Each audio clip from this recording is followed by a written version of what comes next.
आप सबों को जय यीशु। बच्चों, आप कैसे हैं? आशा करती हूँ कि आप अच्छे हैं, स्वस्थ हैं और अपनी पढ़ाई भी बहुत अच्छे से कर रहे हैं। तो आज हम अपना चौथा पाठ, 4th लेसन शुरू करेंगे, जिसका नाम है स्वर्गराज का सुसमाचार सुनाने वाले ईसा। इस पाठ को शुरू करने से पहले हम एक छोटी सी प्रार्थना करें।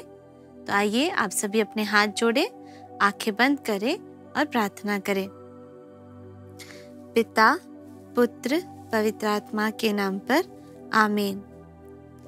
हे पिता ईश्वर, हम आपसे प्रार्थना करते हैं कि आप हमें अपने पवित्र आत्मा से भर दे, ताकि हम आपके वचनों को समझ सके, जान सके और अपने जीवन में उसे उतार कर आपकी महिमा सदा कर सके। इसके लिए हम आपसे प्रार्थना करते हैं, आमीन।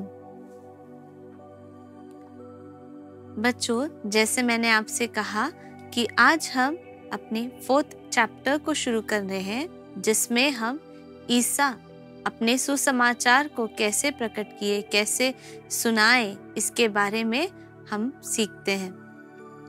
तो ये सीखने के लिए हम पहले अपने 3rd चैप्टर में हमने क्या देखा था?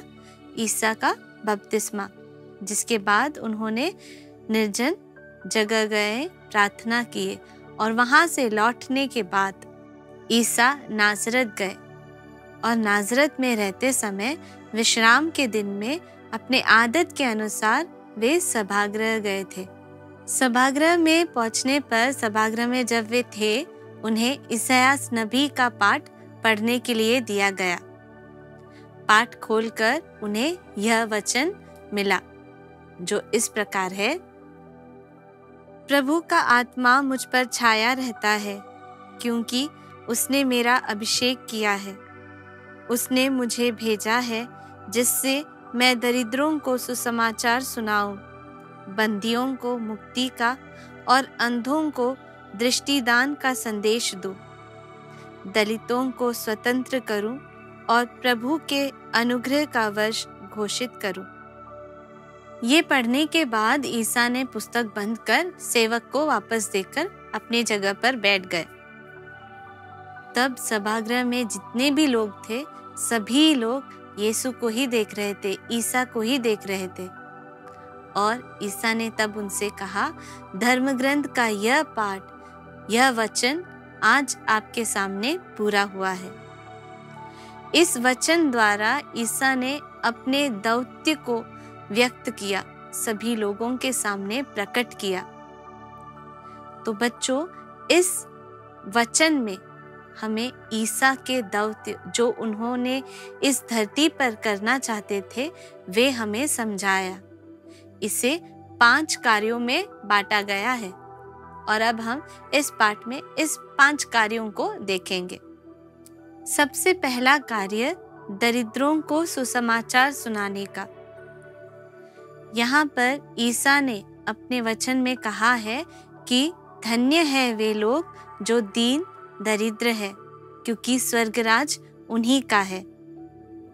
जब ईसा दीन दरिद्र के बारे में कहते हैं, तब वे सिर्फ उन लोगों के बारे में नहीं कहते जो आर्थिक रूप से गरीब है, जिनके पास पैसे नहीं हैं, लेकिन ईसा उन लोगों के लिए भी कहते हैं जो शारीरिक रूप से गरीब है, शारीरिक रूप से, आत्मिक रूप से दरिद्र है, जो अपने लिए अपना सहारा सिर्फ ईश्वर पर भरोसा रखकर जीते हैं, वे भी दीन दरिद्र है।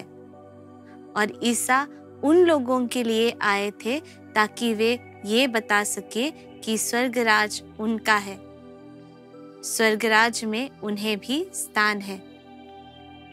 तो इस प्रकार ईसा सभी लोगों को मुक्ति देने के लिए, सभी लोगों को स्वतंत्र करने के लिए आए। तो ये उनका पहला कार्य था। उनका दूसरा कार्य था बंदियों को मुक्ति देना। ईसा सभी को मुक्ति देने के लिए आए। सभी लोग अनेक प्रकार से बंधनों से जकड़े हुए हैं, कुछ रोग के बंधन से, या कुछ शैतान के बंधन से, उन सबों को मुक्त करने के लिए ईसा इस धरती पर आए, ताकि हमें ईश्वर की मुक्ति एहसास और अनुभव कर सके। मार्कुस के सुसमाचार में हम ईसा को एक अर्धांग रोगी को स्वस्थ करते हुए देखते हैं। तब ईसा उस अर्धांग रोगी से कहते हैं कि बेटा, तुम्हारे पाप क्षमा कर दिए गए हैं। और फिर वहां पर खड़े फरीसियां सब ये सोचने लगते हैं कि ये पाप क्षमा करने के लिए ये कौन है, ये ईश निंदा कर रहे हैं। तब ईसा उस अर्धांग रोगी से कहते हैं, उठो और चलो। इस प्रकार तब ईसा ने ये व्यक्त किया कि उन्हें पाप से मुक्ति देने की भी अधिकार है। ईश्वर के पुत्र को पाप से मुक्ति देने का अधिकार है और हमें यह प्रकट किया कि ईसा हमें पाप के बंधनों से भी मुक्त करने के लिए आए हैं।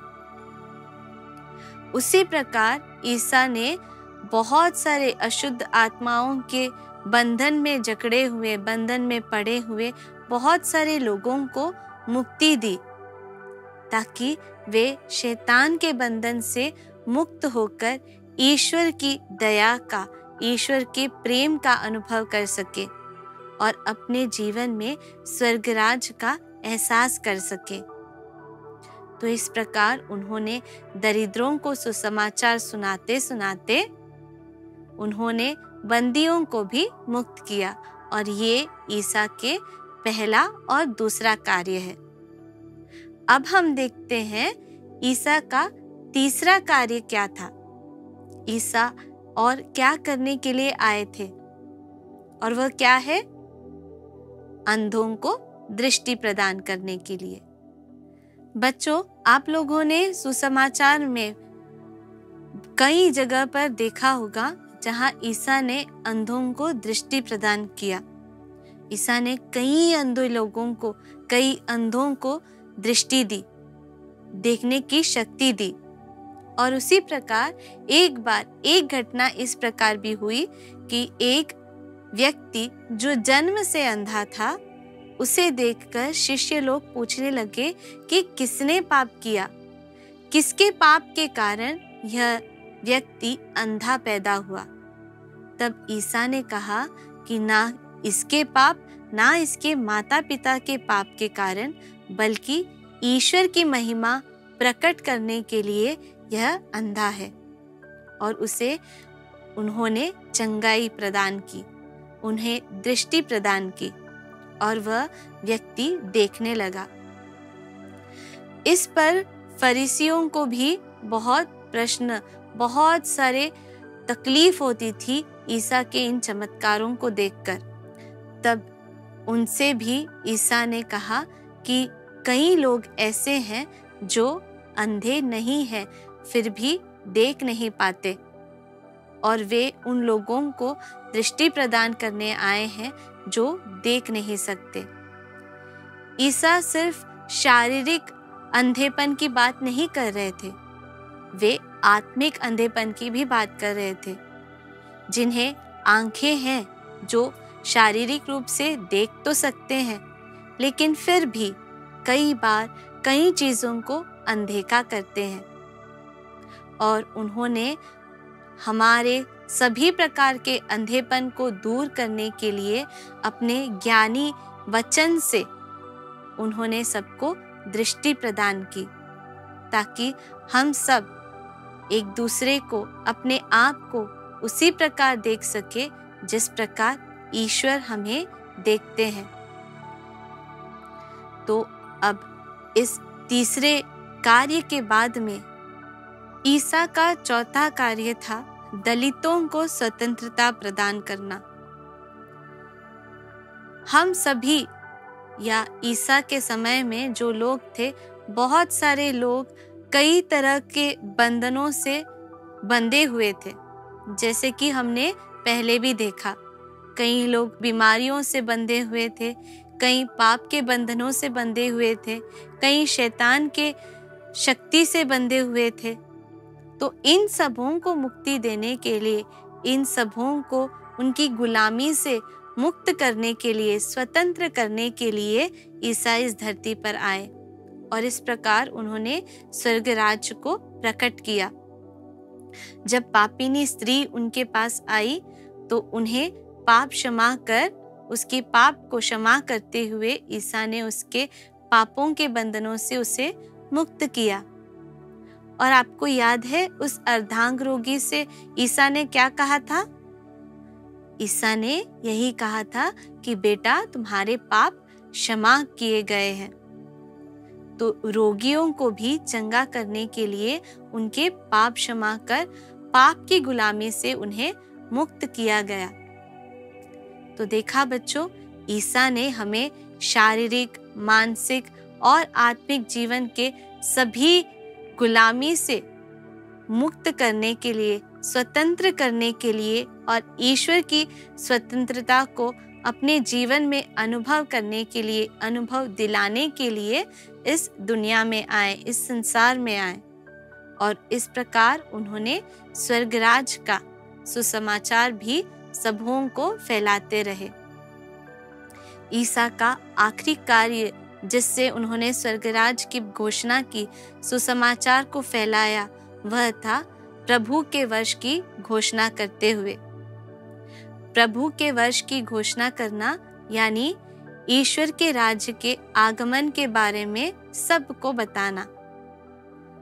उस राज्य में सभी लोग एक साथ भाईचारे के साथ एकता में जीते थे, सबों के कर्ज माफ होते थे, सभी की खुशियां से जीवन भर जाती थी और इसी प्रभु के वर्ष की घोषणा करने के लिए ईसा आए थे। इन सभी कार्यों के द्वारा जो हमने 5 कार्य देखे, हम फिर से एक बार उनके नाम दोहराए। दरिद्रों को सुसमाचार सुनाना, बंदियों को मुक्ति देना, अंधों को दृष्टि देना, दलितों को स्वतंत्र करना और प्रभु के अनुग्रह का वर्ष घोषित करना। इन सभी कार्यों से ईसा ने स्वर्गराज के बारे में, स्वर्गराज के सुसमाचार के बारे में घोषणा किया। जैसे हमने देखा बच्चों, ईसा ने अपने हर एक वचन से, अपने हर एक कार्य से, जब भी उन्हें रोगियों को स्वस्थ किया, जब उन्होंने दुष्टात्मा के बंधनों से जकड़े लोगों को मुक्त किया, हर समय उन्होंने सिर्फ एक ही कार्य पर ध्यान दिया और वह क्या था? स्वर्गराज की घोषणा करने के लिए, यह बताने कि स्वर्गराज हमारे निकट आए हैं और उसके लिए हमें क्या करना होगा? पश्चाताप करना होगा और स्वर्गराज को अपने जीवन में अपनाना होगा। तब हम स्वर्गराज की ओर आगे बढ़ते जाएंगे। संत पौलुस रोमियो के नाम पत्र में हमसे कहते हैं, स्वर्ग का राज खाने या पीने का नहीं, बल्कि वह न्याय, शांति और पवित्रता द्वारा प्रदत्त आनंद में है। यानी बच्चों, जब हम हे हमारे पिता प्रार्थना भी करते हैं, वहां पर भी हम यही प्रार्थना करते हैं कि तेरा राज्य आए। और ईश्वर का राज्य कैसे है? वह प्रेम में है, वह शांति और एकता में है। और वही संत पौलुस भी हमसे कहते हैं कि ईश्वर का राज्य न्याय में है, शांति और पवित्रता में है। और इसी पवित्रता के साथ, इसी एकता और न्याय के साथ जब हम इस दुनिया में, इस संसार में जीते हैं, तब स्वर्ग का राज हमारे बीच में प्रकट होता है। कलीसिया यानी हम सब का दौत्य, कर्तव्य भी यही है। यही दौत्य हमको भी दिया गया है कि हम सब एक साथ रहे, एक साथ मिलकर, एकजुट होकर, आपस में भाईचारे के साथ, प्रेम के साथ जीवन बिताए और इस प्रकार स्वर्गराज को हमारे बीच में फैलाए। पवित्र ग्रंथ में, नए विधान में जो पहले 4 पाठ दिए गए हैं, वह सुसमाचार कहा गया है, जिसमें ईसा के जन्म, जीवन, बचपन और उनके हर एक कार्य के बारे में विवरण किया गया है। उनके 4 पाठ हैं जिसका नाम संत मार्कुस, संत मत्ती, संत लूकस और संत योहन है। इन सभी पुस्तक में, इन सभी पाठों में हमें ईसा के जीवन के बारे में बताया जाता है। और इस ग्रंथों को, इस पाठों को जब हम पढ़ते हैं, इस सुसमाचार को जब हम पढ़ते हैं, हमें ईसा के जीवन के बारे में हम जान पाते हैं।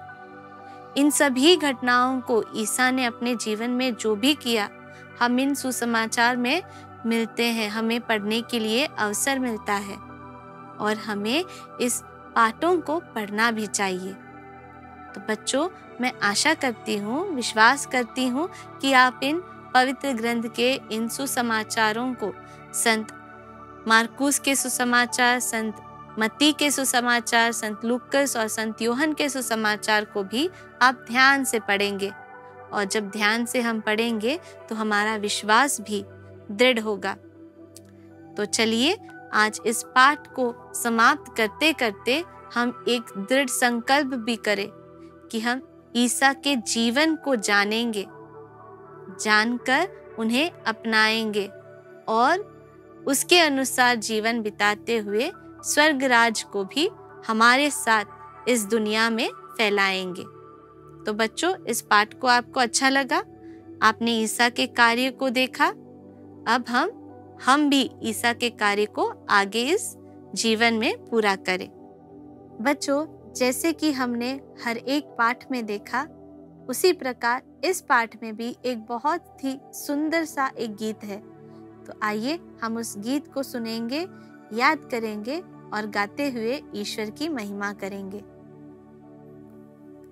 रोगों से और दुख संकट से पीड़ित लोगों पर प्रभु ने की करुणा, दुष्ट आत्मा की गुलामी से मानव को मुक्ति दी, शांति एवं चंगाई की किरणें बरसाई, प्रभु ने बरसाई।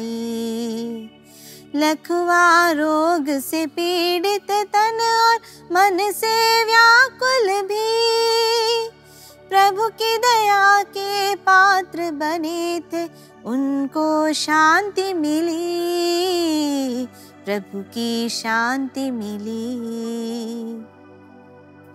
तो बच्चों, आपको यह गाना कैसे लगा? आशा करती हूँ कि आपको अच्छा लगा होगा। और जैसे हमने इस गाने में, गीत में गाया है, उसी प्रकार हमें प्रभु की शांति मिले। और साथ ही साथ हम अब इस पाठ के प्रश्नोत्तर को हम हल करते हैं। तो आपका पहला प्रश्न है, सभागृह में ईसा को पढ़ने के लिए पवित्र ग्रंथ की कौन सी पुस्तक दी गई?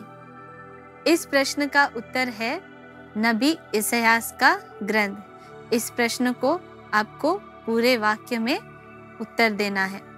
तो आपका दूसरा प्रश्न है, सभागृह में ईसा ने जो पवित्र वचन पढ़ा, उससे ईसा का कौन सा दौत्य प्रकट हुआ?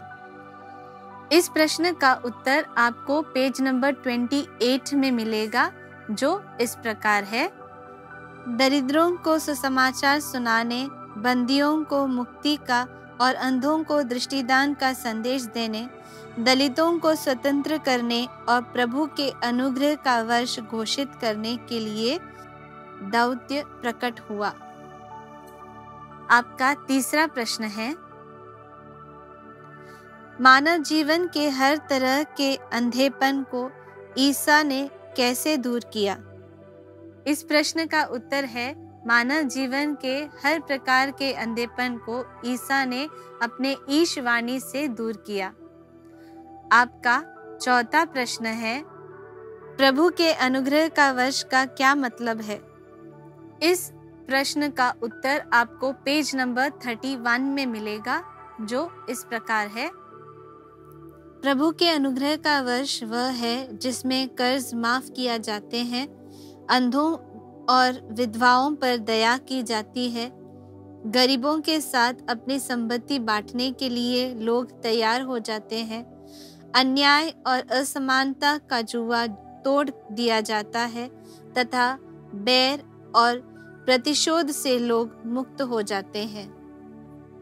इस पाठ का आपका 5वां प्रश्न है, ईसा के वचन, कर्म और सानिध्य द्वारा ईश्वर का राज्य मनुष्यों को कैसे प्रकट हुआ? इस प्रश्न का उत्तर आपको पेज नंबर 32 में मिलेगा, जो कि इस प्रकार है। रोटियों के चमत्कार, रोगियों और अशुद्ध आत्माओं से पीड़ित लोगों की चंगाई आदि नाना प्रकार के अद्भुत कार्य करते हुए ईसा ने स्वर्गराज के सुसमाचार का प्रमाण दिया और उनके वचन, कर्म और सानिध्य में ईश्वर का राज्य लोगों को प्रकट किया। और अब आपका आखिरी प्रश्न है, ईश्वर का राज्य से आप क्या समझते हैं? इस प्रश्न का उत्तर भी आपको पेज नंबर 32 में मिलेगा, जो कि इस प्रकार है। ईश्वर को पिता और सारी मानव जाति को भाई बहन के रूप में देखकर प्रेम करना और अपना सब कुछ परस्पर बांटना, ऐसी एक स्थिति है स्वर्गराज यानी ईश्वर का राज्य। तो बच्चों, इस पाठ में हमने देखा कि ईसा ने कैसे अपने जीवन से ईश्वर के राज्य की घोषणा की। स्वर्गराज के सुसमाचार हमारे लिए कैसे उन्होंने फैलाया। उसी प्रकार यही आशा कलीसिया से भी यानी हम सब से किया जाता है, ताकि हम एक साथ ईश्वर को पिता मानकर एक साथ प्रेम से भाईचारे के साथ एकता में इस दुनिया में जीवन बिताए और स्वर्गराज को इस धरती पर भी फैलाए और ईश्वर की महिमा सदा करते रहे। तो इसी आशा के साथ कि आप इस पाठ को अच्छे से पढ़ेंगे, याद करेंगे और ईश्वर के राज्य की घोषणा करेंगे। आप सबको जय यीशु।